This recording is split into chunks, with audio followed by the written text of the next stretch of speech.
नमस्कार विद्यार्थी मित्रों, मैं पवन सर। कक्षा 11 अर्थशास्त्र विषय पाठ 3 मांग। विद्यार्थी मित्रों, मांग में हम आज मांग के नियम, मांग का जो नियम है उसकी चर्चा करने जा रहे हैं। तो यहाँ पर आप देख पा रहे हैं कि मांग का नियम। विद्यार्थी मित्रों, मांग किसकी होती है? वस्तु की। और किस वस्तु की होती है? जो वस्तु बाजार में उपलब्ध हो उसकी।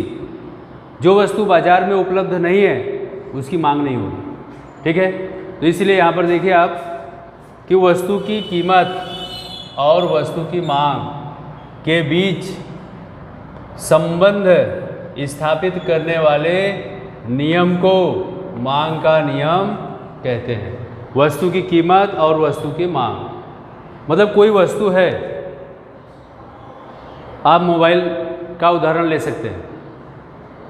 आप ओप्पो का फ़ोन खरीदने के लिए गए, दुकानदार ने जो प्राइस बताई, मान लो 20,000 रुपये उसने बताया, तो अब ज़्यादा मार्जिन तो होगा नहीं, लेकिन फिर भी आपने कहा कि नहीं, मैं तो 18 ही दे पाऊँगा इस फ़ोन का। और दुकानदार क्या कह रहा है कि 20,000 रुपये।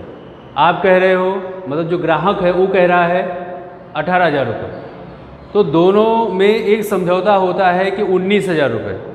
दुकानदार जो विक्रेता है वह 19,000 में उस फ़ोन को बेचने के लिए तैयार होता है लास्ट कंडीशन पर, और जो ग्राहक है वह 19,000 में उस फ़ोन को खरीदने के लिए तैयार होता है।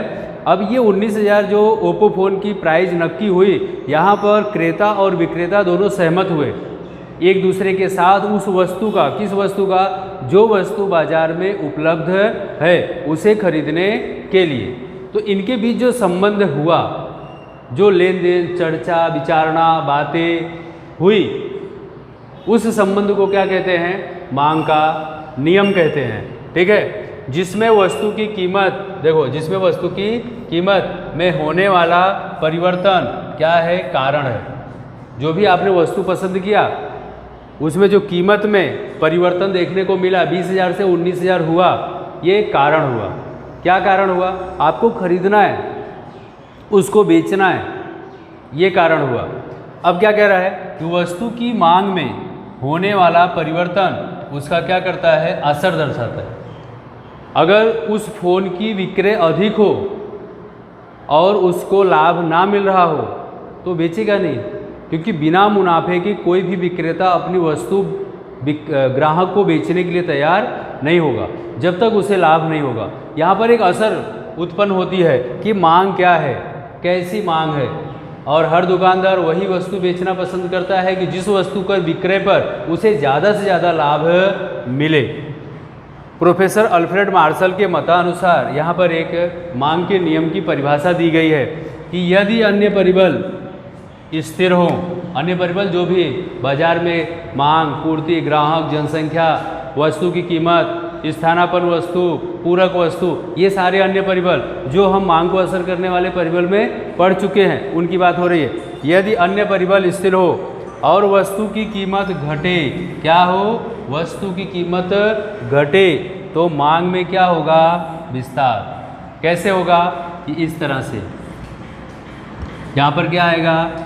कीमत, और यहाँ पर क्या आएगी? मांग। इस तरह से देखिए, यहाँ पर मान लो 10, 20, 30, 40 और ये 50। यहाँ पर 10, 20, 30, 40 और ये 50। ठीक है, अब विस्तार संकुचन कैसे होगा? यदि वस्तु की कीमत स्थिर हो, स्थिर होगी तो मतलब वस्तु की कीमत 30 होगी, तो कितनी इकाई की मांग होगी? 30। समझे? यदि वस्तु की कीमत स्थिर मतलब 30, तो 30 इकाई का मांग। वस्तु की कीमत घटकर 10 रुपये हो, वस्तु की कीमत घटकर 10 रुपये हो, तो मांग बढ़कर कितनी हो जाएगी? 50 इकाई। और वस्तु की कीमत घटकर 30 रुपये से 50 रुपये हो जाए तो मांग 50 इकाई से घटकर 10 इकाई हो जाएगी। ठीक है, इस तरह से एक रेखा तैयार होगी। यहाँ पर DD रेखा होगी। ठीक है, और यहाँ पर A, यहाँ पर B और इसे C माना जाएगा। तो अभी यहाँ पर क्या है, ये स्थिर, स्थिर कहाँ होगा, घटेगा बढ़ेगा, संकुचन कहाँ होगा, देखो यहाँ पर संकुचन हो जाएगा और यहाँ पर क्या हो जाएगा, विस्तार। किसकी विस्तार की बात हो रही है, मांग की। वस्तु की कीमत घटी तो मांग में विस्तार हुआ, वस्तु की कीमत बढ़ी तो मांग में संकुचन हुआ। इस तरह से यदि अन्य परिबल स्थिर हो, वस्तु की कीमत घटे तो मांग में विस्तार होता है, और जबकि वस्तु की कीमत बढ़ने पर वस्तु की मांग में संकुचन होता है। देखो वस्तु की कीमत बढ़ी, मांग में संकुचन हुआ। इस तरह से ये परिभाषा किसने दी है, अल्फ्रेड मार्शल ने। ठीक है, सरल, अच्छी, स्पष्ट है, जो आपको परीक्षा में पूछी जाती है और आपको इसे याद करना है और लिखना है। अब इसकी कुछ धारणाएं हैं। अब ये धारणाएं किस पर है, आपको याद है, आपको कुछ नया करने की जरूरत नहीं है। धारणाएं याद करने में आपको कुछ भी नया नहीं करना है। मांग को असर करने वाले जो अन्य परिबल थे वो मुद्दे आपको याद हैं, और वही मुद्दों में खाली स्थिर शब्द लगा देना है। वही धारणाएं हैं। देखिए पहला, ग्राहकों की रुचि और पसंदगी जो है स्थिर है, तो मुद्दा तो वही है, शब्द वही है, खाली स्थिर शब्द इसमें अधिक जुड़ा है। ग्राहकों की रुचि और पसंदगी क्या है, स्थिर है, पहला पॉइंट, पहली धारणा। दूसरा है ग्राहकों की आय स्थिर है। देखो आय था, उसमें ग्राहक की आय। अब जो संबंधित वस्तु की कीमत थी उसके अंदर दो पॉइंट थे, एक स्थानापन्न वस्तु और दूसरा पूरक वस्तु। तो स्थानापन्न वस्तु और पूरक वस्तु की कीमत क्या है, स्थिर है। भविष्य में भाव के अनुमान, मतलब भविष्य की कीमत से संबंधित अटकलें, अनुमान, अटकलें मतलब अनुमान लगाना, कैसा है, लगाई नहीं जा सकती।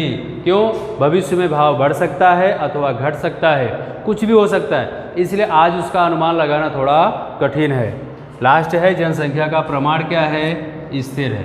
तो इस तरह से विद्यार्थी मित्रों ये मांग के नियम की 5 धारणाएं थी और ये परिभाषा है जो आपको याद करना है और लिखना है। धन्यवाद विद्यार्थी मित्रों।